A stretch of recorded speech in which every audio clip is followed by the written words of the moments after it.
Salam sehat, salam tani para sedulur semuanya dimanapun berada.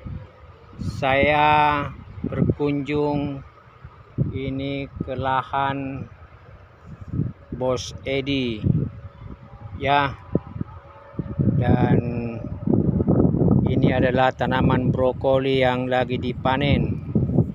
Dan para sedulur, pertanian di pedesaan wajib kita hargai dan kita syukuri, karena lewat kerja-kerja tani mereka mampu mensuplai beragam bahan pangan, khususnya tanaman hortikultura, sayur mayur ataupun tanaman semusim. Nah, ini para petani ya, ini sedang bergoyang-goyang karena mereka senang sambil menikmati panasnya terik. Mereka itu tetap kerja keras, dan petani jangan diragukan kerja kerasnya sedulur. Mereka rajin dan mereka harus bekerja untuk mendapatkan rezeki bagi keluarganya.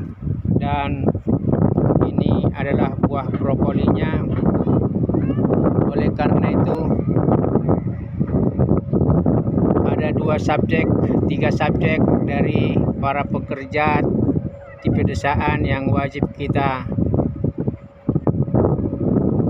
hargai. Yang pertama adalah petani itu sendiri, apapun status lahan yang mereka miliki. Seperti ini adalah disewa. Daripada menanam padi yang usianya relatif 70 sampai ke 90 hari, lebih bagus menanam tanaman semusim demikian ini. Lebih pendek dan lebih cepat menghasilkan.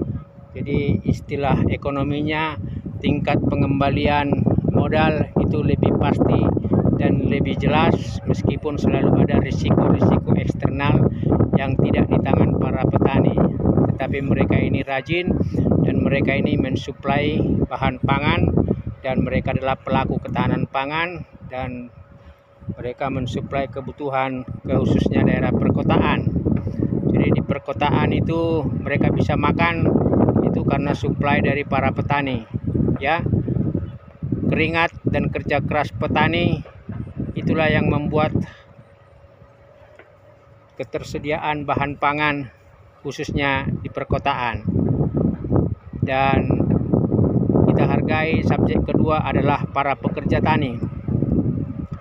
Para pekerja tani itu tabah, tawakal, rajin, meskipun mereka mendapatkan rezeki dari hasil tetesan keringat mereka.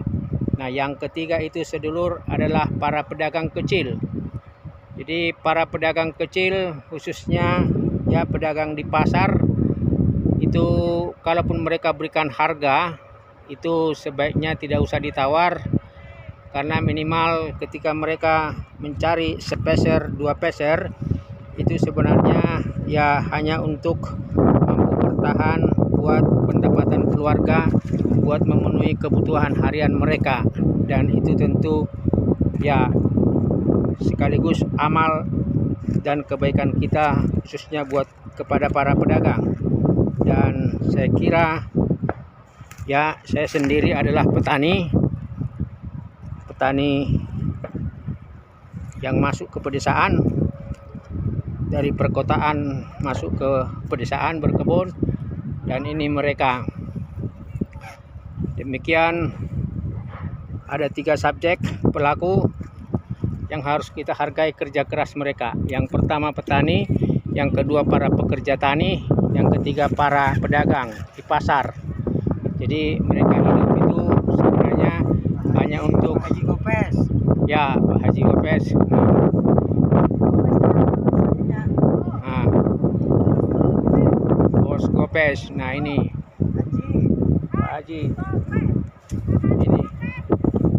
Ini jadi kehadiran Pak Haji Gopes juga memberikan rezeki buat para petani. Ya, para petani juga memberikan rezeki buat para pedagang. Para pedagang juga memberikan sumber pangan buat para umat warga manusia. Oleh karena itu, satu, kita syukuri kerja-kerja keras mereka. Dan demikian sedulur, sedikit informasi, ini tanaman brokoli lagi panen, lagi dirapiin untuk kemudian dikirim ke perkotaan. Ya, harga di tingkat petani saya kira relatif ya tidak mahal, tapi begitu sampai di kota ini harganya sudah wow lumayan. Biasanya berapa satu ininya Pak? Satu karung begini 45 kiloan. 45 kiloan. Oh, ini dikirim kemana? Kramat Jati. Kramat Jati. Oh, pasar induk. Iya, ke induk. Ya. Oh. Iya, Kramat Jati induk, Jakarta Timur. Cibitung, Bogor. Oh, Cibitung, Bogor. Wow. Nah, jadi kalaupun Haji Kopesnya itu tadi juragan, itu tidak menjadi masalah karena peran-peran itu harus ada.